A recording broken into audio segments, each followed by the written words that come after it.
que este es un punto de arranque, es un punto de partida. No está todo dicho, es una obra inédita, es decir, nunca se había dado, por lo menos en Jalapa, en el estado de Veracruz, no hay un libro que pueda recapitular toda la historia de los gobernantes en su gestión. Entonces es un muy buen esfuerzo que seguramente podrán continuar más adelante el mismo amigo Álvaro para dar una segunda edición, esperemos. Bien, pues esta obra inédita resume más de 500 años de historia en 217 páginas y esa es una tarea muy grande, de verdad que muy grande. Y obviamente analiza los claroscuros que hay en las diferentes administraciones municipales de toda esa época. Pero bien, voy a presentar ahora al maestro Mario Navarrete Hernández. Él es un universitario ampliamente conocido, es maestro en antropología con especialidad en arqueología, y lo primero que yo pensaba, ¿para qué vamos a invitar al maestro si no es historiador? Y este es un libro de historia. Pero bueno, el maestro tiene una gran experiencia y se ha convertido en un real historiador por las vivencias que ha tenido y por sus estudios de arqueología.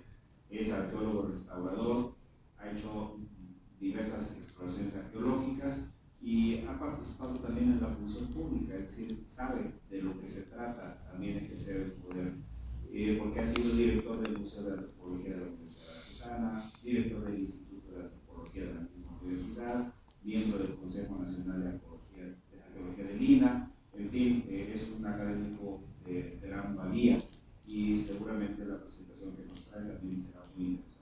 Por favor, maestro Mario. Muchas gracias. Con su venia, señor presidente, venia, señor secretario, don Pontificio, don Miguel, gran amigo, doctor. Bueno, pues como bien dice el doctor secretario, Enrique, pues yo no soy historiador, pero siempre he pensado que la historia es la columna vertebral de la humanidad. ¿Por qué la columna vertebral? Porque es la que nos mantiene de pie frente a un devenir trascendente. La historia nos da trascendencia. Escribir un libro no es fácil, de ninguna manera. Escribir un libro es una cosa muy complicada. Empieza uno pensando en un tema y a lo largo del camino modifica uno el tema tantas veces como sea necesario. Quizá el encargo para mi amigo don Álvaro Miguel González, autor del libro, con muchas ayudas, su cuerpo de trabajo, mucho, investigadores, todo eso. Realmente no es empresa de un solo hombre, es la empresa de todos nosotros. Y un libro sirve para todos nosotros, no sirve para adornar una biblioteca, sirve para que lo leamos, sirve para que lo tengamos en la mano constantemente. Cuando don Álvaro me pidió que presentara yo su obra, bueno, dije, con mucho gusto, es un honor realmente hacerlo. Lo voy a leer. Y lo leí, y debo confesar una cosa que se lo dije a él personalmente un día que lo visité en su oficina. Le dije, esto es una compilación de fotos y nombres, como suele suceder, y bueno, tuvo muy poco tiempo para hacerlo, pero desde que lo abrí, las primeras hojas de la introducción, el prólogo, etcétera, como se dice vulgarmente en idioma de calle, me enganchó. Y me enganchó y me puse a leerlo, y lo leí 3 o 4 veces. Y debo confesar que no he terminado de leer. ¿Sí? Es un libro de esos libros que se quedan para siempre. Ya había usado la palabra hace un momento, es un libro trascendente.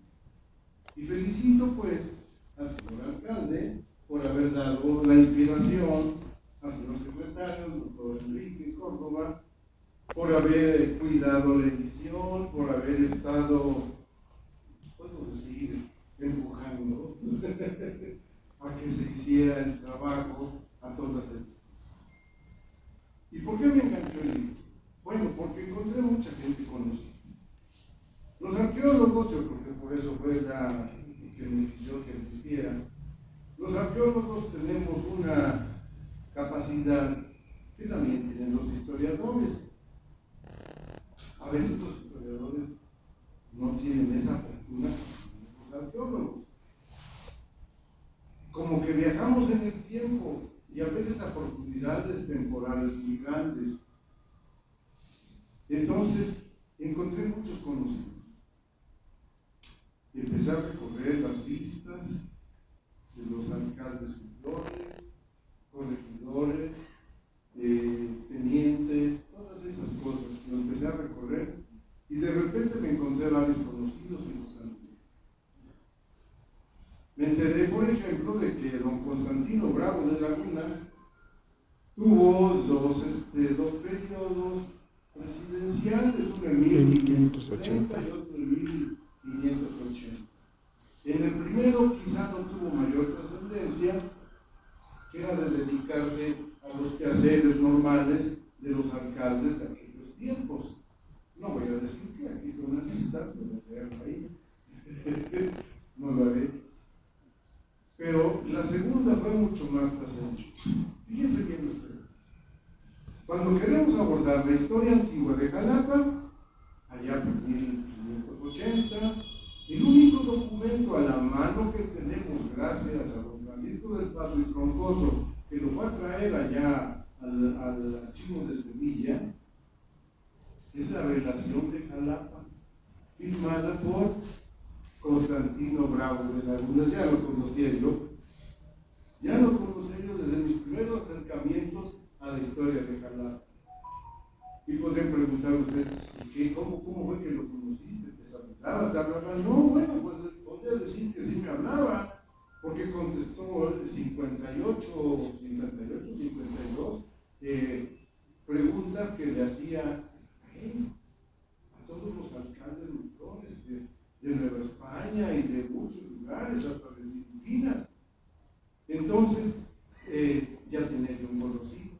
Y así siguió el tiempo transcurriendo y yo recorriendo hojas y encontrándome gente conocida de la que en obsequio de la brevedad del tiempo no voy a mencionar, pero me voy a dar un brinco enorme hasta el siglo XX, las épocas de la Revolución y posrevolución, cuando me encuentro a un personaje que para mí fue sumamente entrañable.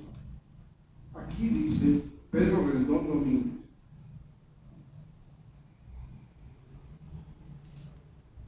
Pero yo les decía padrino. El doctor Pedro Rendón Domínguez, cuya calle que lo conmemora es la que está en el Hospital Civil, es la calle Doctor Pedro Rendón, era mi padrino. Y yo pasaba tardes muy agradables conversando con él en su consultorio. Recuerdo cuando una vez le dije, oiga, padrino, fíjese que me siento mal, me está dando como tos, y me siento mal. A ver, y me empezó a auscultar y me dice, ay muchacho, a ti te vamos a mandar con Bulmaro.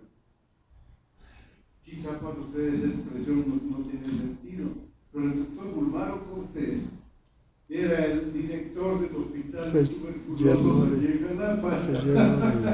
Se burleteaba de mí el doctor Rendón y bueno, pues yo tenía gran estimación con él, era mi padrino de bautismo.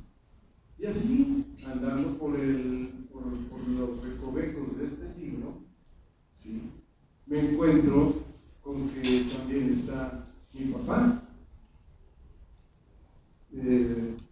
Francisco Navarrete Blanco, que también hay una calle a su nombre, por allá, por la colonia Tamborel, que lleva el nombre de otro de los alcaldes de la municipal de la colonia, así se llama. Entonces, el teacher Murillo, Don Carlos Lascurain y Zurrueta, de quien recuerdo una anécdota muy amable. Don Carlos me conocía, yo casi no me atreví a hablarle, yo era un muchachillo, y pasaba Don Carlos y me decía: adiós Mario, adiós Don Carlos, alcalde, y me saludaba. Y yo tenía, no sé, 10, 12 años, quizá menos. Un día me invitó una nieve. Sí. Había un barquillero en la esquina de la Singer, a lo mejor hablo de otros tiempos muy antiguos, pero había una tienda ahí que vendía máquinas de coser Singer, aquí a 2 cuadras de nosotros, y ahí se paraba un señor que vendía nieve. Bueno, pues me disparó una nieve, Don Carlos Lascurain y Zurrueta, que después decía mi amigo Carlos Islas que Don Carlos había sido la primera autoridad en México que había reconocido el triunfo de la Revolución Cubana. Bueno, personajes, el Teacher Trujillo, Don Carlos Lascurain, el profesor Zúñiga, todas personas conocidas. Entonces, un libro como este ayuda a que nosotros, la gente de la calle, los pobladores de la calle, podamos decir alguna vez a nuestros